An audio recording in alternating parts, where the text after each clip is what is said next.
Well, thank you very much for coming. Thank you. Is it Dave or David? What do you like Either better? one. I get that a lot. Because I think David is really powerful. I introduce like myself as David usually. Yeah. It's a good, strong But name. people call me Dave and I respond. Okay. But, no. I'm going to call you David because I like it better. All right, thanks. Yeah, there was a friend of mine back in West Hartford. He goes by Dave because he felt it was a little bit more relaxed. He didn't want the formalness of it. Isn't it funny? Yeah. My name is Anne, but I'm so not Anne. Yeah. I'm Annie. Annie. It's a little more fun. It's a little more laid back. It's playful. My father's entire side of the family called me that. And the Italian side called me Anne Marie. So we settled with Annie. Yeah, I like Annie. No, it fits. Yeah, it's fun. Definitely fits. Thanks. Yeah. Very cool. So here we are. You're back again in the studio. You were here for What's Good a while back. John and Joyce were amazing. Yeah, it was fun. Yeah, they're really, really good. I'm not really sure where to start because I just want to talk about. So I think we should start a little bit about how we sort of met each other and why you were on John and Joyce, and you had a wonderful sister. And I don't know if we want to talk about the entire thing of what happened, but I do kind of want to talk about a little bit how that changed your life. And you have a very open mind that you see the world differently than a lot of other people. Let me put it that way. Yeah.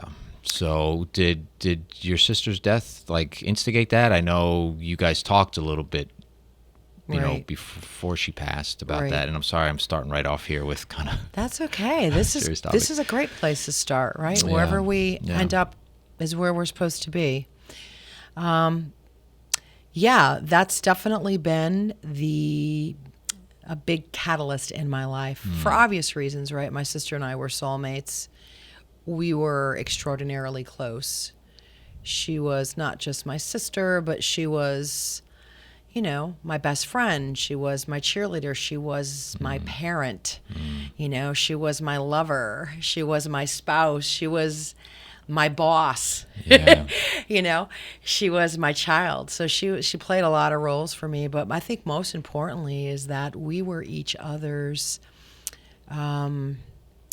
spiritual companions in this life. And we were both very interested in spirit, and which started off as in a very religious context, and then as we got older, she started seeing experience with energy, with her patients, and she was noticing the connection between energy and illness, and I was noticing the relationship between energy and things that were happening in my life, like this communication system with guidance that was so profound and synchronistic that it couldn't have been a coincidence. So together, we were just like, it was always just like, oh my God, can you believe this? Can you believe this? And it crescendoed 9 months to the day before she was murdered, when we both realized that we needed to take what we had and step out in the world with it, because we felt like very, very, I have a hard time sometimes capturing what this moment was like when we were in this hotel in Newark, New Jersey, of all places, right? Not exactly what, no offense to anybody from Newark, but not exactly my dad's from it Newark, wasn't but like it's okay. we were in, Arizona or anything like that. To really understand these moments of total recall and dreams and everything all at once. And then go, I think we're supposed to do something. It was such a strong feeling. And my sister started to do that. She started to get out in the world and was really trying to wake people up, if you will. Look, it doesn't matter how well you're eating, it doesn't matter how much yoga you're doing or how organic or how much water or what you're doing. If your emotions are not intact, if you're holding on to stuff, you're going to get sick. And that was her thing. And mine was, I want to let people know that we're so much more capable of so much more on an energetic level as human beings. And you can make communication and really have this incredible guidance.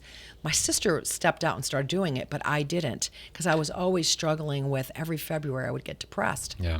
And then 9 months later, so we understand we have this huge mission and we get all of this confirmation from the universe that we're right on. And then my sister is murdered. And it's of course I was walking around saying, how could my sister be gone? But the second question was, what what about our mission? Like it was that much a part of our lives. So as a result, grief brings with it a lot of challenges. And so I had a lot of challenges. I had to continue on with my life. I had to worry about the safety of her children. And all the time in the background, there's this mission. There's this mission. There's this thing that we have to do. And so finally, just like my sister understood all the message I was getting from departed loved ones, she got right on board immediately. And, she started, giving me messages about writing the book. And I did. Continuing the mission. She's continuing the mission. Yeah. She's the reason that the mission, so when I talk about the mission, I usually say my and Teresa's mission, because this is our mission. And the mission is to awaken people during this incredible time on the planet right now, which is just, I talk to people, they're scared, they feel powerless, there's just so much uncertainty on so many, they're angry. And what I understood from my sister and what she told me after she was murdered was that we can, level up to all of this. And it all went back to the emotions, what she was doing when she was here. But she kind of showed me another way into that, so that we have the ability to wake ourselves up out of all of this and really step into these amazing beings that we are with this incredible potential to manage through these times, and that we came here right now to help uplift all of this. There is something good on the other end, right? But birth is painful. So before you give birth, you might have to go through some pain, and that's where we are right now. And but we have the ability to really slide through it gracefully, and that's what my mission is, to help people do that, to work with people, talk to people. Of course, everything's in the book. The more people who read it, I hope that it sparks and they have a moment where they wake up and, Yeah. So that was a long answer. No, that's good. But I have so much more to say. Yeah, you said I forget what you said, but there's got to be something more, right? We're here for something, not just to kind of get up and go to work and do this. Have you found that what you're here for? Are you still struggling with that answer? To the first part, we came here to enjoy the deliciousness of being human, right? Because there aren't too many places. Well, there are, but this is a very special place. Earth is a very special place to be. Yeah, if you step back and sort of look and think about it, it's mind-boggling how special it is. Yeah, it's pretty incredible. To have a body, yeah, and to be able to experience emotions, to be able to dive in the ocean, right? To be able to experience love, sex, food, right? Just the beauties of all of it is so wonderful, but not to be attached to it and into it. Just enjoy it all without wanting to grasp it all, just be in it all, right? So that's a beautiful thing. So I've enjoyed that part of being human, but what do I think my purpose is? I really, truly believe, as I try to imagine who my audience is right now. It's everybody. It's everybody. So wherever you are on your journey, we are here in this time and space. We're not here by accident. We chose to be here now. And there are many thought leaders in this space of expanding consciousness, okay, and the awakening and expanding of our consciousness that understand that we came here all with a mission. Not just me, not just Teresa, every single one of us came here with a mission. And many of us came with this mission to help awaken humanity. Yeah. It's like bringing light into the darkness, if you will, and turning the key to evolve to out of just the five senses. Our five senses have limited us. We think that they've limited us because we think, well, here they are, and if they don't pass this litmus test, well, then it's not happening. What do you mean? Do you want to explain the internet to me, David? Because I got 17 hours. You can definitely try to. No desire to explain the internet right. to you. Yeah. So there's just so much more happening. Yeah. And it's time we're ready as conscious beings of light, which we all are in this little vehicle that we get to flop around in for a while. We're going to that next space right now, and we all made agreements to be here now, and things are going to get really exciting, I believe. With all this, with all that's going on right now, things are coming to a head. So you're either going to level up, or you're not going to go along for the ride. You're just not. You're just going to self-implode. You're not going to be able to handle the ride. Do you think your sister's death was part of her mission here? Oh yeah, that's such a good question. Absolutely. Now, I'm not saying that my sister wanted to go out that way, because nobody wants to go out the way my sister went out. Okay, and some incredible mediumship brought to me information. When you're working with a medium, they have to give you incredible evidentiary information so that that they're telling you something only but it's one of the things my sister said. I'm not saying it was easy. In fact, I think she said the ending was horrible, but when I got to the other side, it was high fives all around, because she completed her mission. So we started the conversation here. We understood it. She got everything she needed to. She didn't have to go out that way, but she also had an agreement with her husband, right? Everyone has agreements. Sure. But he never had to go that far to show her the dark side. She was the light, he was the dark. He never had to. It's never about killing somebody when we're here. It's about getting through that, learning your lessons, and moving on. It's always about love. It's about forgiveness and love and light. So that catapulted everything. So I believe our mission is to continue to work this way.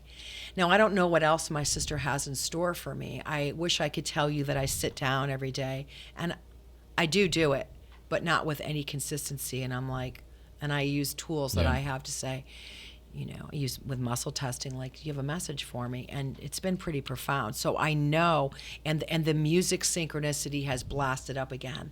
For anyone who's read the book, I had a rock station on, classic rock, which I don't normally listen to.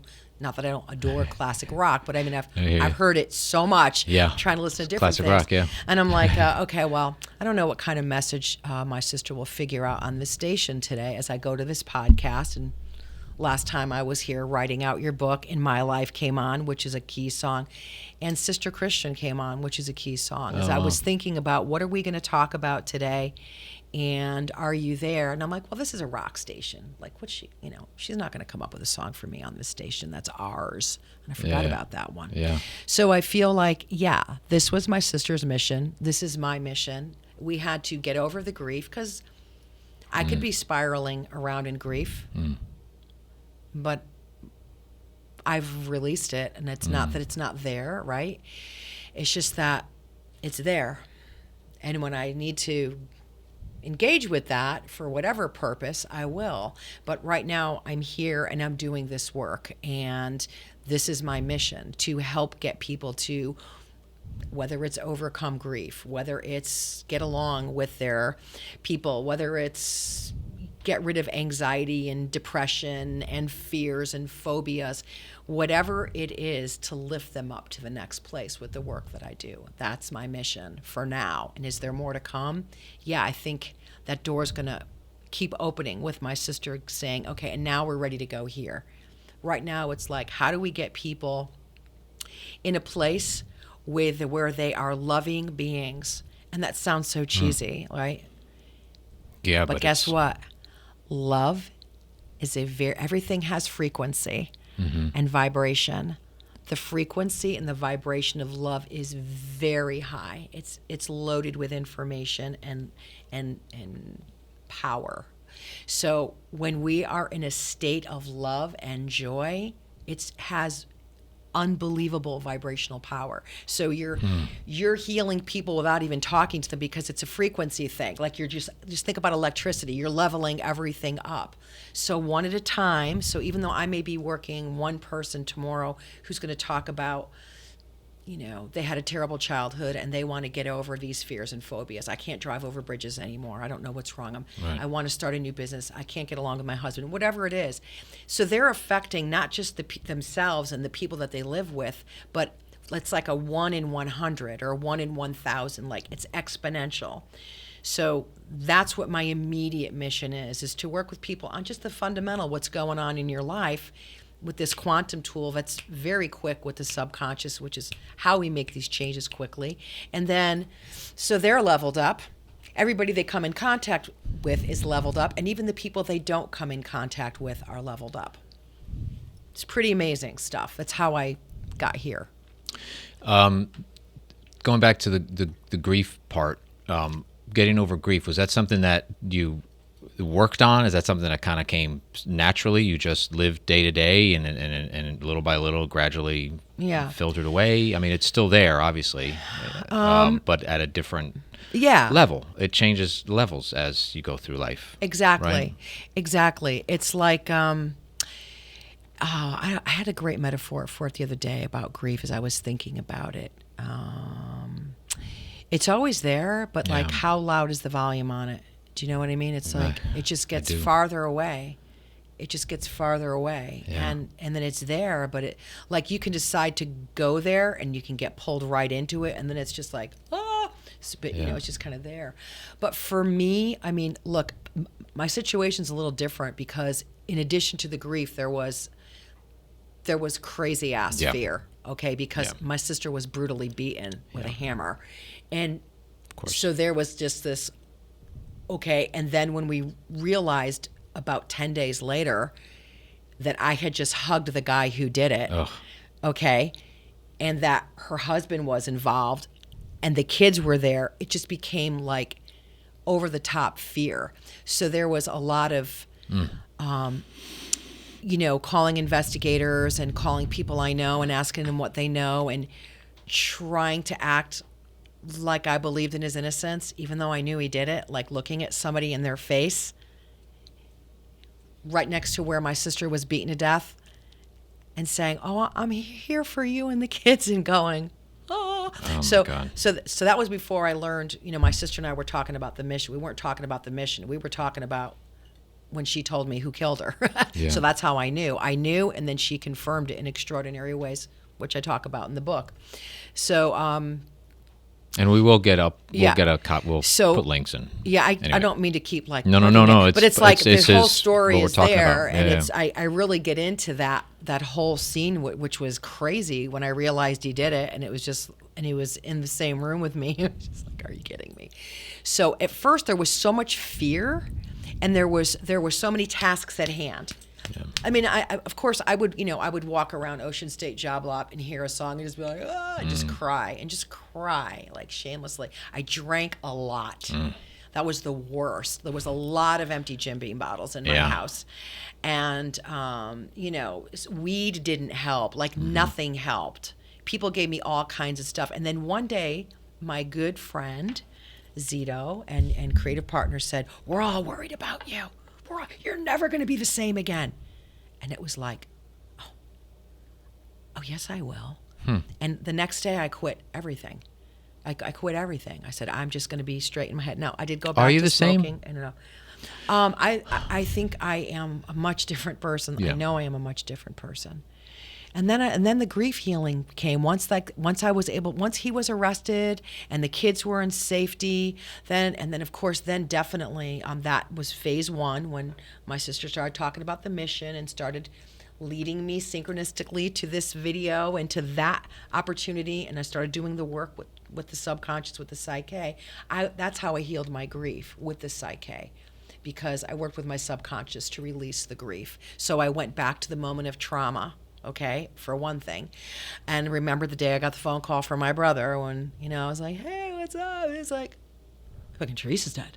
You know, so it's like, so it's a triggering moment, and that's PTSD. So releasing that, which this tool is very fast, and also coming to this understanding that the loss of a relationship or a person is a natural part of the cycle of life. Like really understanding that at a subconscious level. And also because I was talking to my sister all the time, like she just never went away. Yeah. So, I mean, definitely those moments of, God, I wish my sister was here, and the first Christmas and the first birthday anniversary. But I would say I've not had any depression. Like I used to, every February I would go down, and you know, Yeah. I Well, understood. That's understandable. Right. Yeah. With the work that I do, I understood why I got depressed every February, because Yeah. that's when my mother started getting depressed when I was little. My dad had Oh, left. okay. So I was playing out what I picked up from my mother.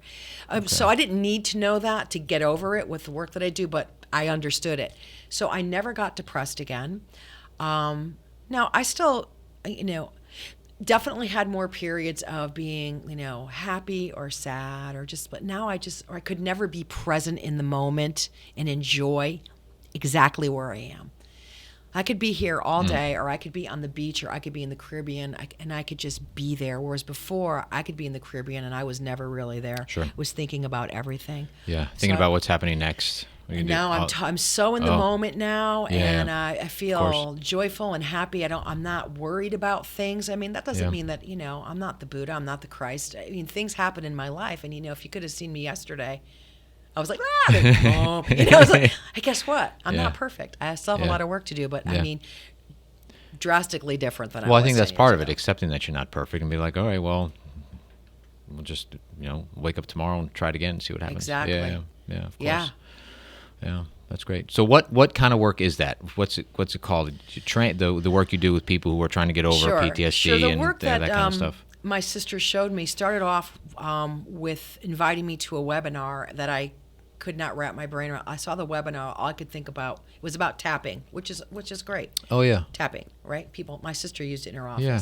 And so I said, I got inspired because I went to this webinar, and my sister got me there. Story. So I thought, okay, well, I'm going to put this whole thing together. I'm going to get back out there, and I'm going to talk about all these things that I know about how to communicate with part of loved ones, getting in touch with your guides, all the stuff my sister taught me about, you know, keeping your body good and your emotions. And as I was putting that talk together, somehow Bruce Lipton showed up on my screen talking about the biology of beliefs and explaining his research about the subconscious. And the moment I heard that, it was like my whole brain just went, this is the deal. This is why we get stuck in the same patterns over and over again, because our subconscious is running our lives 95% of the day, only we don't know what's happening. It's like driving a car and not knowing how you get home. Your subconscious is doing it. We go through our lives. So that was such a big light bulb. And then immediately, of course, the question is, well, how do I stop my subconscious for messing with my stuff, you know? And then immediately, serendipitously, this next video popped up. And it was not at a time when the algorithms weren't like they were now. It was like the next day. So I found this tool called Psych, P-S-Y-C-H, for Psyche-K, for, I love you, Rob Williams, the key to sustainable change. Rob, that's a very long way of saying Psyche, the psyche, and it's the key to sustainable change because it's sustainable change. Like you make a change and you're there until you level up to the next place. So I started doing Psyche. I thought I would be an instructor and travel around the world and teach people this tool. I never signed up for a session on myself. I just knew this is the mission. And of course, I asked my sister, I got confirmation on the radio, and I signed up to learn how to use this powerful tool, which basically is a combination of, you know, neuroscience, technology, and old wisdom, ancient wisdom brought together, where you create a whole brain state by doing these postures that Rob Williams was downloaded. Like this tool, and this was a guy who worked out in corporate America and was working with people in therapy sessions and wasn't having any changes. And in a moment of frustration, got this divine download about this amazing work. And he kept it and really worked with it. Like it was like a teleprompter of information that he just got. So he started using it on himself and saw changes and started working with his clients, and then he opened it up. There's only about 50 instructors in the world. So I dove right into it, and I started working with myself every day. Every single day, I started working with my subconscious, you know, and use muscle testing. So that's what's so cool, because people are like, well, how do you know what's on your subconscious? How do you know what's on your subconscious? We don't have access to it consciously. Right. But your muscle testing does. And so it's like having a lie detector. So if I say my name is Annie, this is my muscle test, I'm going to be strong because my name is Annie. My subconscious knows that. If I say, my name is Charles, I'm just going to fall over. Okay. Because your subconscious can't say something that isn't true and hold this position. It's going to give out. And so with people, we muscle test with their arms. And so I started with myself, one balance at a time, and finally got to myself a place where I felt comfortable working with other people, and went on and took all of the training so that I could be a preferred, as we call it, a preferred facilitator. And I opened up my practice. And I knew this was a great key, and that's when the whole, you need to start writing the book. You need to get this in the book. Like, Yeah. people need to know about this. You can't do it one person at a time. Like, you can, but like, what if you could talk to 500 people? What if you could talk to 5,000 people? So put the whole story in the book. It'll be compelling. It'll be great. But I was just like, yeah, I know, I'll do it. My procrastination Sure. so that was something I had to work on, a lifelong. Are you so 95%? So are you less now subconscious living So than so 95%? that's Like, a how good does that work? question. Like, Oh, that's an awesome how do you know? question. Like, Yeah. how do you know it's So, whatever? well, we start to see the changes in your life, right? Okay. So everyone's living in their subconscious 95% of the day. That's the design. We're Right. only in our conscious mind. Consciousness is 5%. It's wishes and desires.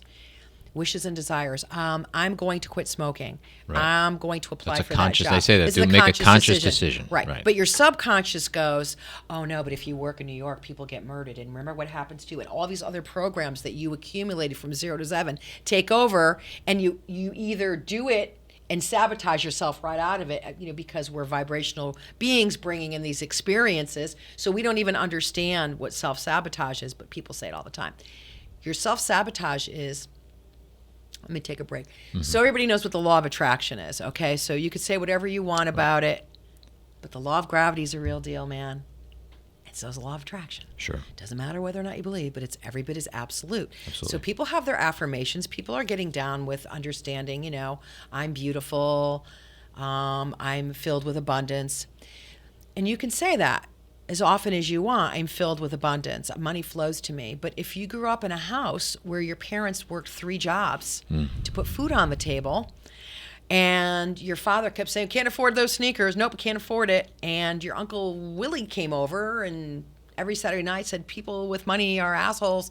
This becomes your program. Yeah. So even though your wish and desire is to believe that, your subconscious is operating 95%. And that's what the law of attraction is responding to. So if you want to have what we want, to your question is, well, how do you know? What you want is subconscious alignment with your conscious wishes and desires. So that's when, if somebody came into me and whatever they were dealing with at the time, we would muscle test. They know. People know what they need. They know the why. So what do you want? I want to know that I have enough money to pay my bills. Okay, well, let's muscle test that. Well, of course it's weak, Yeah. because they know. Of course. And then you do the balance, and you muscle test the same statement, and they're strong, and they feel it in their body, and they're like, holy crap. And then just things start to shift and happen. It's like, oh my God, I got a job offer. Yeah. Or somebody saying they were all phobic and paranoid about a presentation they had to do. And that was what our session was about. And then all sorts of weird things come out. Well, sometimes I just don't even think that I'm smart enough. So one goal statement, as we call it in Psyche, is like a domino effect. It could affect many areas in your life. And then you talk to the person 3 days later, guess what, that presentation, like, I'm doing so great with it. And then 2 days later, it got canceled. I don't even have to do it now. Like, it's off, like vibrationally, Yeah. things just start to happen. Everything works out. I'm a true believer that eventually it'll just, like You're I right said, where you're supposed to you're be. right where you're supposed to be, and everything works out. However it's going to work out, that's the way it's going to work. And it's like, yeah, it is. It's sort of the law of attraction. Like, I have this bill due. It'll get paid. Yeah. It'll be fine. That It'll happen. alone is huge, Yeah. David. Just, even though it's conscious, Yeah. but just being like, I'm good with that. As Yeah. opposed to, oh my God, I Yeah. got this bill. It's just like, think about what that feels like in your body. Yeah. And the electromagnetic field around you and what that looks like. This is just how Yeah. the universe works. Because it goes back to, like, we're not here to pay the bill. It's just part of No. life. It's like stuff that happens because you need to live and survive. But that's not really why we're here. It's just sort of a byproduct of Right. stuff. So why get all stressed out about it? And okay, so there are individuals maybe that they really have to worry about that because for whatever reason. But I think I'm in a spot now where I'm grateful and I'm happy and I'm blessed that I can It's worrisome, and there's things that have to get paid, but I'm grateful for where I am, and I'm in a spot where I can say like, no, it's okay, it'll get paid, and then you're right, and then things happen, and the phone will ring, and I'll get a job, and here comes a check, or I get paid. Matter of fact, amazing. I was doing some banking the other day, and I'm like, all right, because the production business is sort of Sure. fluctuating a little bit, but I'm doing really well, and it's like, all right, account's looking a little, that's all right, it'll be okay. And like the next day, I got like 3 clients like paid. I'm like, just like having, That's so great. yeah. So, I love when that happens. yeah, it's you just can't. It's I got other things to think about and worry about. I can't let that worry about. Like doing this, I love doing this. This is something that doesn't bring me any income, or It brings you joy. it brings me joy. It brings me fun. And when I started, it was something that was a tool for something. Now I just do it because it's kind of fun, and I hope that you have fun and my other guests enjoy it, and we sit and we kind of enjoy a little conversation. So yeah. You just hit it right on the head. You said it brings me joy. So whenever you are vibing with joy, you're going to create more joyful experiences. And you know what?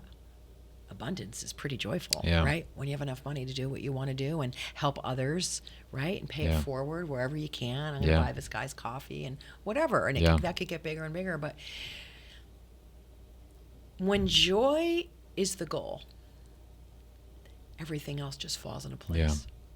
It's joy and contentment too, or just making these conscious decisions that are going to bring you that joy, or just doing what you need to do. Be you, like we talked about that earlier. Yeah. Just be you. Just be you. Just be you. Yeah. But people have a hard time. I mean, most people don't know who they are Yeah. because they're living in a program. Sometimes it takes their entire life to figure that out. Yeah, they're living in a program. Yeah. And they're going to therapy. And I'm not knocking therapy if you want to go to therapy, but Yeah, of course. therapy creates awareness.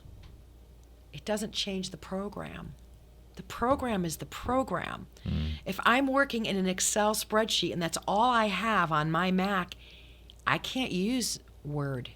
I can't do another type of document because I've only got this program. If I got a playlist of songs, those are my songs. Yeah. That's my genre. Drama, tragedy, and heartbreak. I can't listen to ABBA or whatever happy music because this is my playlist. Your subconscious is your playlist. Yeah. So when you decide that you want those things and they're not happening, all you got to do is just get it on your playlist. So people generally don't know who they are is because they haven't had an opportunity to become who they are really authentically because they're in the program and we're taught from an early age that we don't have any of the answers. Everybody else has the answers. Your parents have the answers.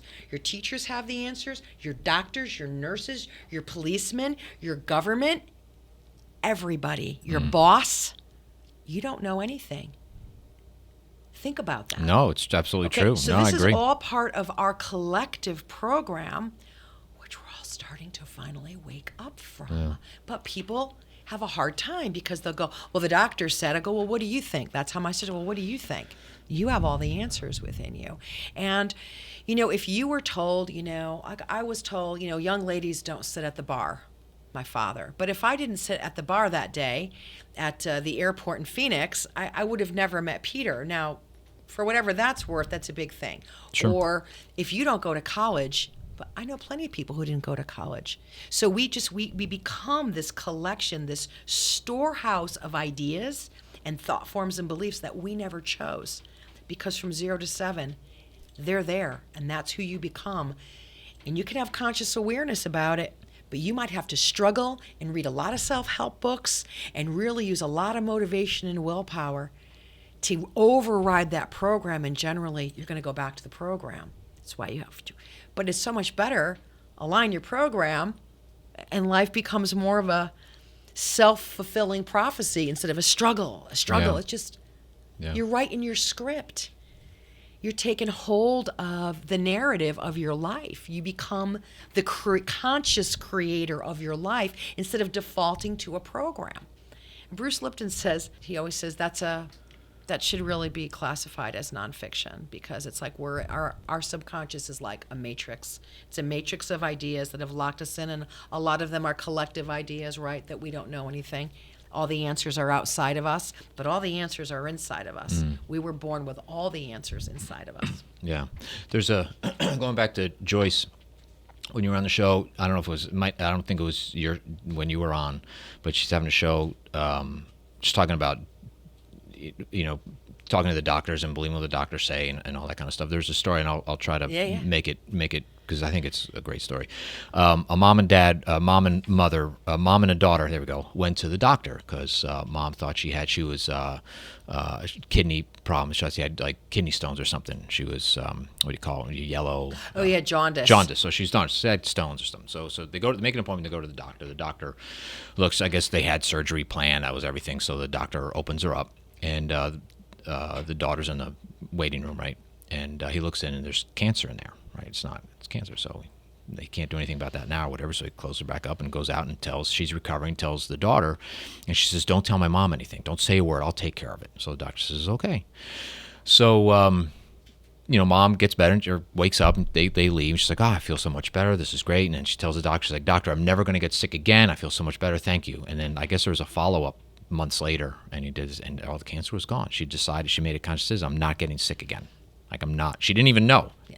Daughter didn't say anything. Like, and it's like, I have a lot to say about that. Crazy. I love it. That's a crazy story. And there's hundreds of thousands, if not millions, of stories like that we don't get to hear. How come? Yeah. Why is that so? Yeah. Why don't we hear? There's so many. You got to tune into the right channel because it's all there. Dr. Kelly Turner wrote a book called Radical Remissions about people with stage 4 cancer. Why did some people come back? The doctor said, "You've got 4 months, go home and get it together. You're going to die." And we believed the doctor. Yeah. Our beliefs are powerful. It's what we are.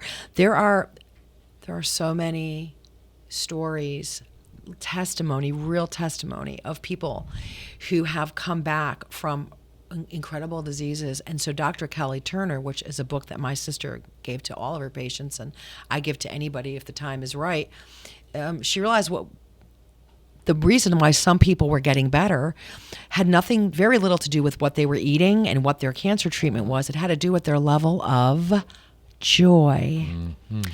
In this case, this person made, for whatever reason, and is it because her story was meant to be told of what we're capable of? I don't know.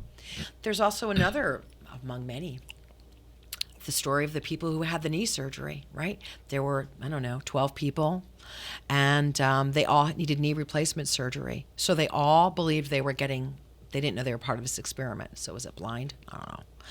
Double blind. Everyone was blind. I don't know. But they went through all the stages. They went through the pre-op. They went into the operating room, went under anesthesia. Their legs were cut open. They went through the whole thing, the post-op and everything. And all of those people walked and never had pain, even the ones who never had knee replacement. If that doesn't say volumes about the placebo effect, it's huge. Yeah. We are living in a placebo effect, right? And there's so many pharmaceutical drugs out there that really, my sister was like, there's really no proof that this one works, but it works because you believe it does. So. And I think just thinking about that, so the mom believed that she's sick and she's better and she's not sick and she's fine and she's healthy and it's fixed, and she believed that she's never getting sick again, and she never did. She never got sick again. But I think the daughter also has to believe that. Oh, it's very important. So, but the daughter was the one who, she said, "Don't tell my mom," right?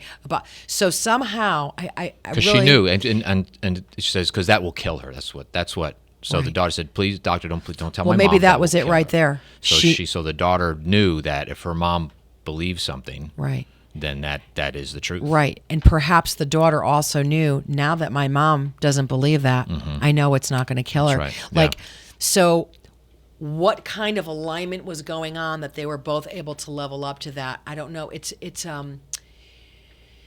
Do I think we all have the ability to proclaim it, to intend this with all of our energy, to say, I'm not going to get sick, which actually we would never say not. We would say, I am, because that's so much more powerful. Yeah. I am healthy. Yeah, I am cured. That, in my experience, and I guess, we know Does that really happen all the time? It doesn't. Are we capable of doing that? Absolutely. You think everybody's capable of doing that? 100%. Why are some people then able to do it like that woman, and some people because it all depends on what their belief systems are. It all comes down what to if what they you do? believe So is I'm saying possible. they believe it's like I am healthy, right? But they get sick because subconsciously, remember 95%. Okay. So there might be something in the subconscious, and I'm oh, but the doctors know. You don't know anything. You have to ask your doctor. We don't know what happened in that child's 0 to 7. Yeah. We don't know what that child what was downloaded as a belief. So our beliefs create our reality, right? It's building blocks. If I give you your vocabulary, I control what you say. If I say, here's your 300 words, David, I'm going to control what you think. So if I give you your beliefs, I control what you experience, because only this is possible. That's the matrix. These are the fundamentals of our experience and our reality. And everybody, not everybody, but look, come on, guys, everybody, get on board. People and all sorts of practitioners, except for the ones who are holding on for dear life to that mainstream narrative. And there are plenty of people.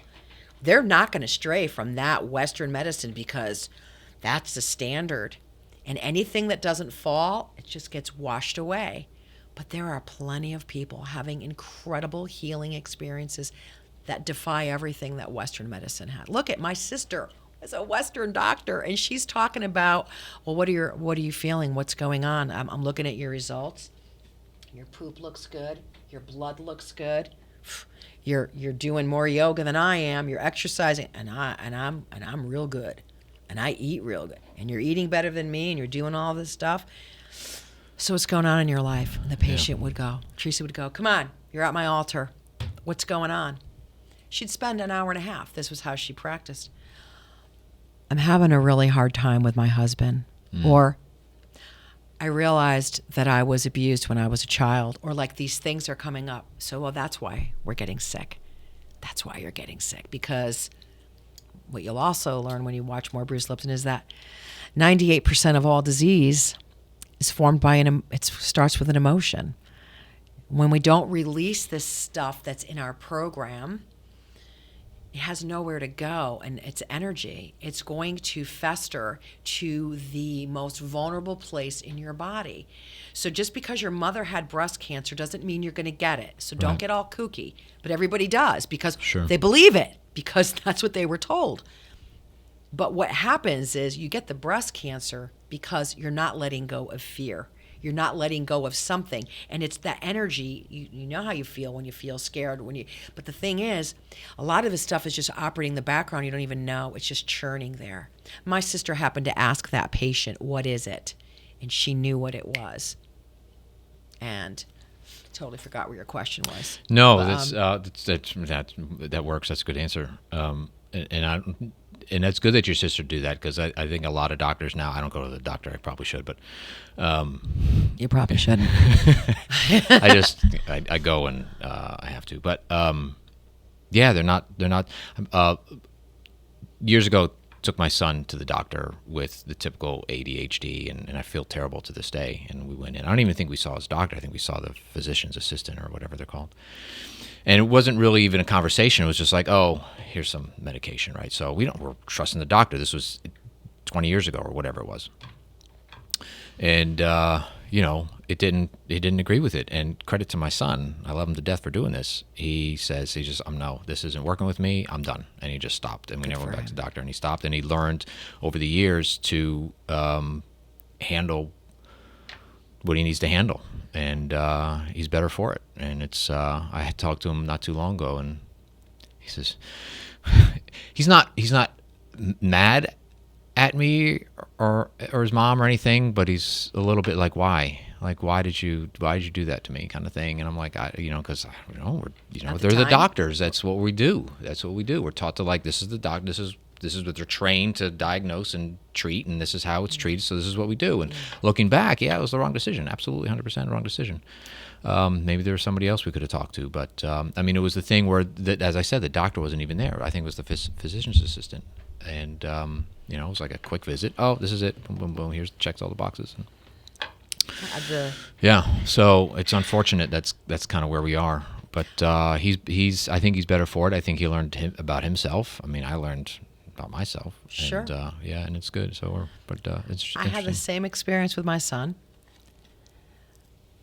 but I know the teacher telling me every day, and I'm like, no, pediatrician, no. Took him to a psychologist who I really respected a lot, who was not going to go there, but he said, you know, after a few minutes, he said, well, he's definitely passed the Dr. Horowitz test. He's now upside down in the chair, like. So that was enough for me, because my belief system was that he knew more than I did. Yeah. I wasn't going to. Anyway, it was the biggest mistake, okay? Because my son, the lips got really dry. He got really thin. He was peeling his lips and he wasn't eating. And I said to him, honey, how do you feel in there? And he goes, I feel like my brain's in a cage, Mommy. Oh. And I could still hear him. I could still see his How little old? face.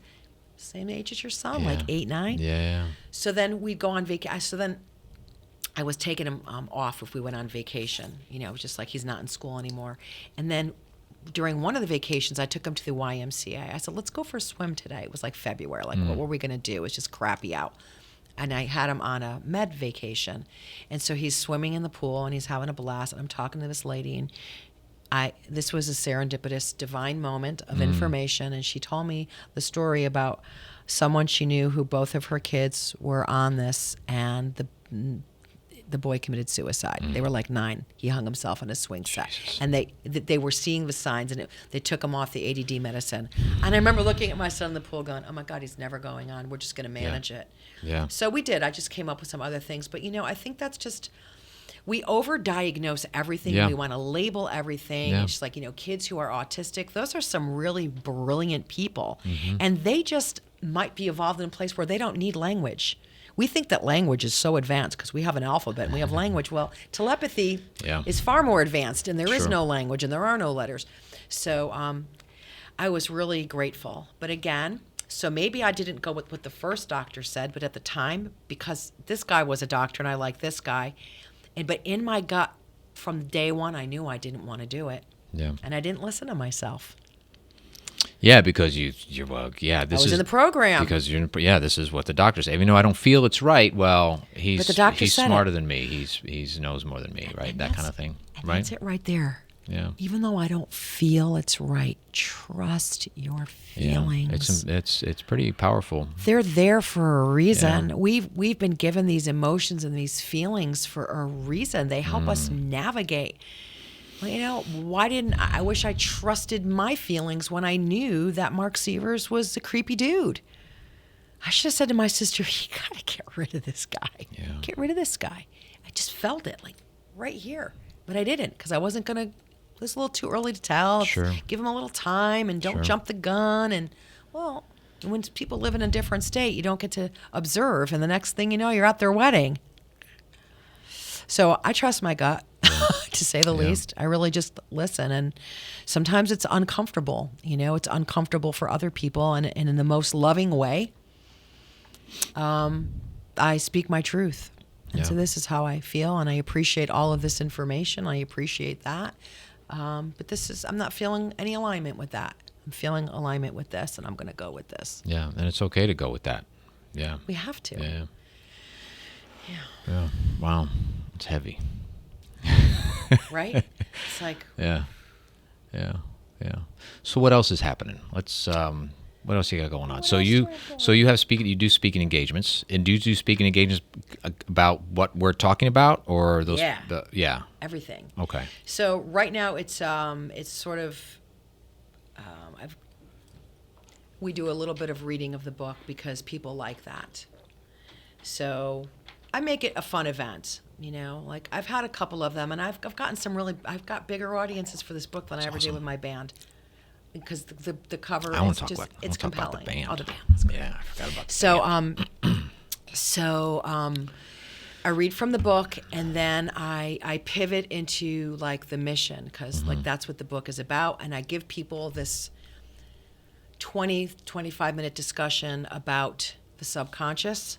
I talk very quickly about there's many ways, because I don't want people to think, oh, because people have belief systems, she's just trying to sell us something. She just wants us to. No. What you need to get out of this conversation is that we're living in unprecedented times. We're on a trajectory right now with this planet that does not look good, and we all have the ability to change the world, but change starts with you. It's an inside job. So when you start to get rid of all of your fears and your angers and your regrets and your sorrows and your bitterness and your jealousy and start living your life from joy, that's how we're going to change the world. That's my mission. I explain how it all works with the subconscious. I tie it all together with a nice bow. I talk about this is the tool that I use. I use it because it's what Dr. Bruce Lipton used. And this is what my sister told me to do after she was murdered. How you choose to change your subconscious is entirely up to you. And go to Bruce Lipton's website. He has 14 different ways. If you want to talk about how I took the fast track from joy to grief, we can talk about Psyche. And hey, if I'm not your cup of tea, because everybody's going to vibe with me, well, go on the website and you find someone else to vibe with. And that's kind of how I leave it. Like, I'm giving you this message. And I have great music. I have a great set list to get everybody like in the mood of the power, because it's all about understanding about the power of love. That's at the end of the day, when you create the life that you want that brings you joy, we create a world that we all want to live in. And the key to the secret sauce to that is love, love, love, love. The transformational power of Lennon. love is that's.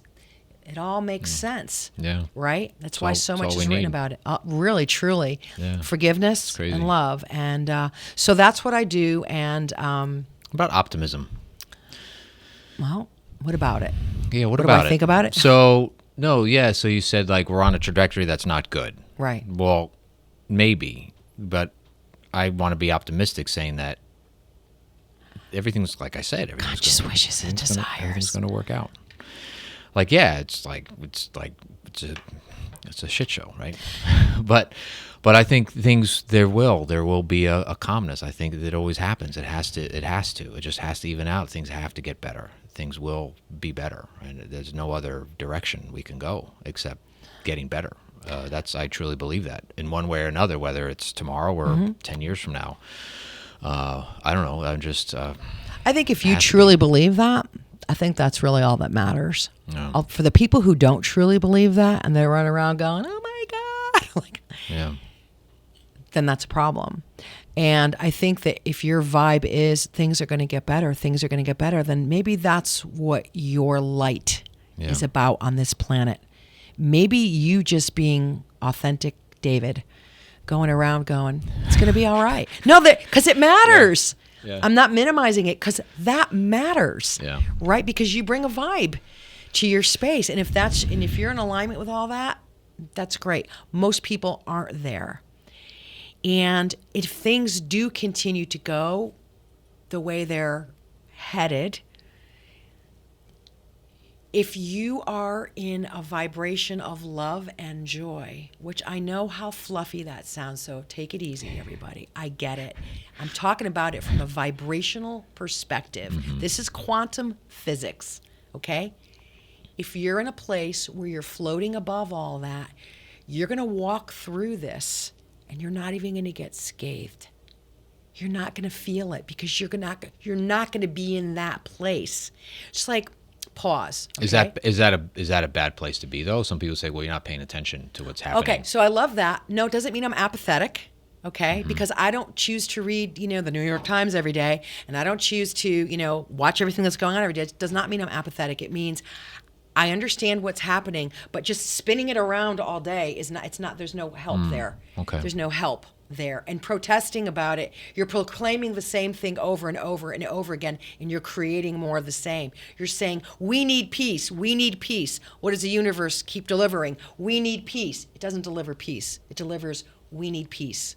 So there's a real false perception of that. It delivers, we need peace. I'm trying to get a job. You're trying to get a job. You're trying to get a job. Oh, it's I have interesting. a job. Wow, I have a job. It's very powerful. It's a game changer. So what would be different then? we have peace. Well, and aligning yourself with joy and understanding that as individuals, when you are in a state of joy and you let go of that and you let go of that That's and you interesting. stop trying to control all of that, because you can't. So, you can't. You have to control believe all it that we have peace then, and then you have to believe that we have peace, and you have to be, That's wow. That's, a never thought of it symbol that of way. peace, and you have Yeah. to vibrate peace. Because when you start living and you start getting rid of, I look at like the hot air balloon, right? Yeah. You got all the sandbags. Pissed at my mother. I hate my boss. Why am I fat and ugly? Why can't I get that job that I want? Why don't I have any friends? Why don't I have any? I can't speak. All of these are all negative things that are weighing you down. When you start to purposely say, I speak my truth. I forgive my mother and love her for who she is. I forgive whatever. Mark Severs for murdering my sister because that was their divine duty. I'm not saying that was easy. You and I'm forgive not them. saying I'm the Buddha. I had to. Yeah. Had to. Otherwise it's a constant vibrational. And I'm not saying I don't get triggered. Oh my God, I was so triggered yesterday. I thought I was going to lose my mind. I was ready to jump on the dining room table. Okay, what I had to do, I had to sit down and I had to quickly do a balance and moved it. But once you start getting rid of those sandbags, you float above it all. The power is inside here. It's not walking out there and expecting those things to change.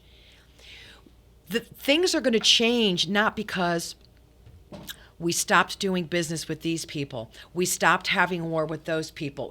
It's not going to happen because we did A, because we did B, because we did C, because all of these things happen. It's going to happen like this, the change. It's going to be a vibrational thing because this thing is going on so long. We're not going to be able to retract that. Einstein said you can't solve a problem from the same place that it started. We're not going to correct this problem by correcting every one of these things that's wrong. That's very linear. It's dinosaurs. Things don't work that way. We're understanding now, people like the story that you told me and things that Greg Braden is talking about and Dr. Bruce Lipton and Michael Beckwith and all of these amazing thought leaders in the space of quantum physics and the new science and the convergence of science and spirit coming together, that we are capable of creating this quantum change without having to do A, B, C, D, E, F, just like going through all these, plans. And no, it's not going to work that way. The whole thing is going to go, and it's going to be a whole new way of being. And we all have the ability to do that. And that's what my mission is, because when you are vibrating that love, that's how you start to change things up.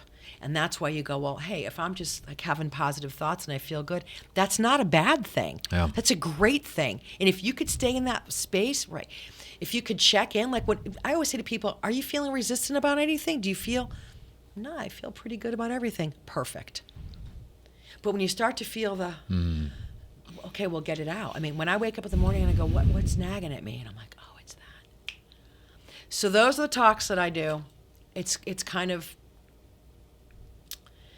it's hard to get out there and have these talks sometimes, you know what I mean? Because you've got to know where your audience is. So I give it here, and then I offer, you want to talk? And I do mostly everything I do, unless we're doing a one-on-one session, it's free.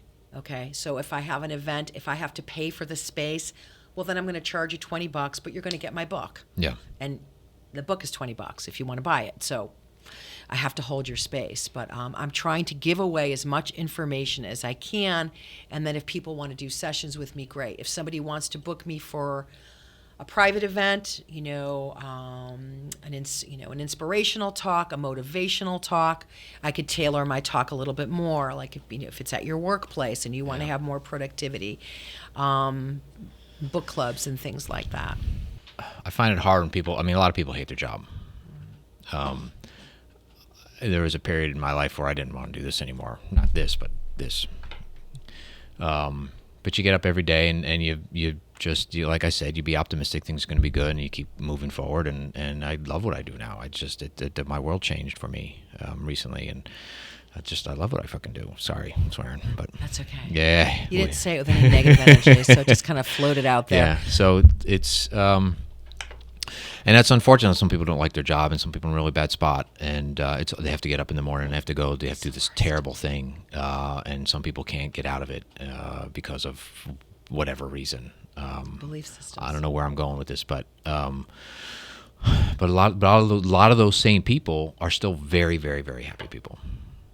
They don't let that affect them. They go in, they do it, they make friends, they have a good time as best they can. They hate their boss, but then they don't let that weigh on them, right? Maybe they don't hate their boss, but whatever. But then they get out and they're just Exactly. They love it. They love life. And Yeah, I'm something not they going have to do. say ignorance is bliss, but ignorance is bliss in a way that sometimes if you think that that's what all there is, Yeah. and as long as you're like, hey, this part of my life, and you rationalize, this part of my life, I've got an awesome partner, lover. I've got great kids. I love where I live. I get to eat the kind of food I want, and I'm feeling really good. Because you think that, maybe you think you have to have that job. Yeah. And maybe, you think that there's no way out.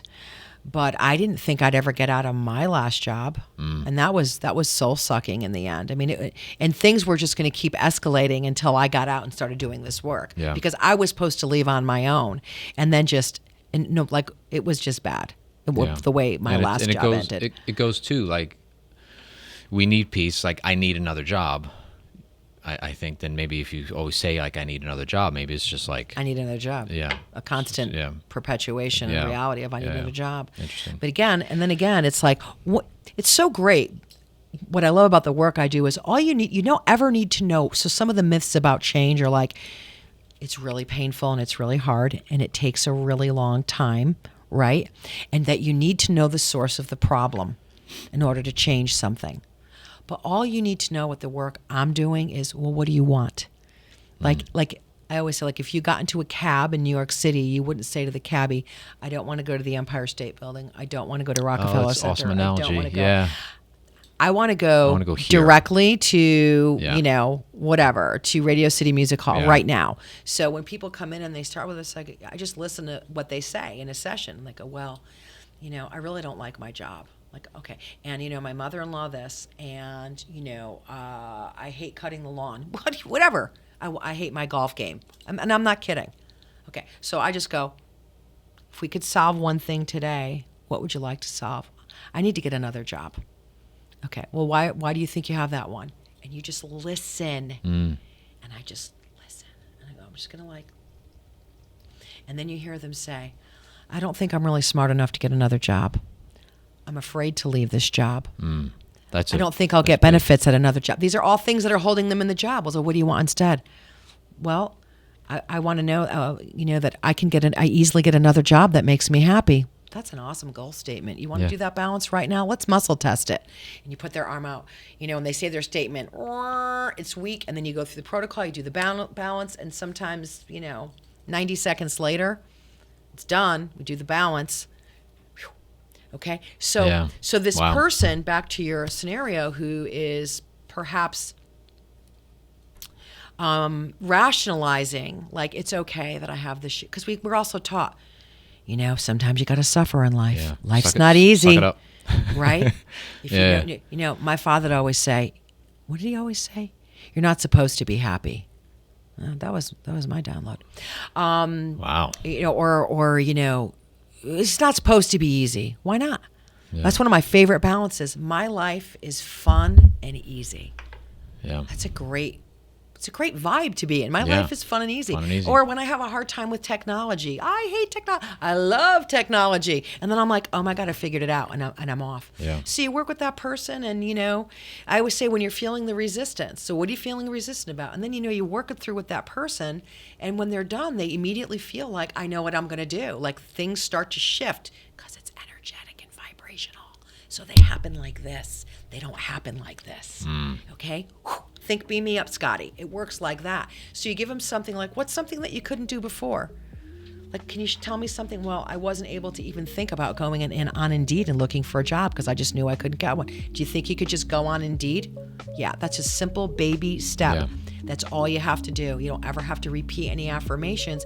And Just then go you on talk it. to them 2 days later, and they're like, oh my God. And they're telling you, but you know what else happened? I always hate getting dressed up because I don't like the way I look. And I got dressed up and I looked in the mirror and I loved the way I looked. And that never happens because, again, it's a domino effect. Yeah. So many things are tied to our beliefs. I'm going to leave it there. That was awesome. That's very, very cool. I love it. Thank you so much. We're going to put a bunch of links and whatnot in the description so people can find out how to get a hold of you and talk and find out one of your talks and put the book in there and all that kind of stuff. Thank you so much. Annie, thanks for coming by. This Thank was you, David. Amazing. And I wish you well with your beautiful open mic with Dave, or Dave's open mic. There you go. That's Thank you one. very much. Thanks You're for welcome. having me. Thanks, everybody.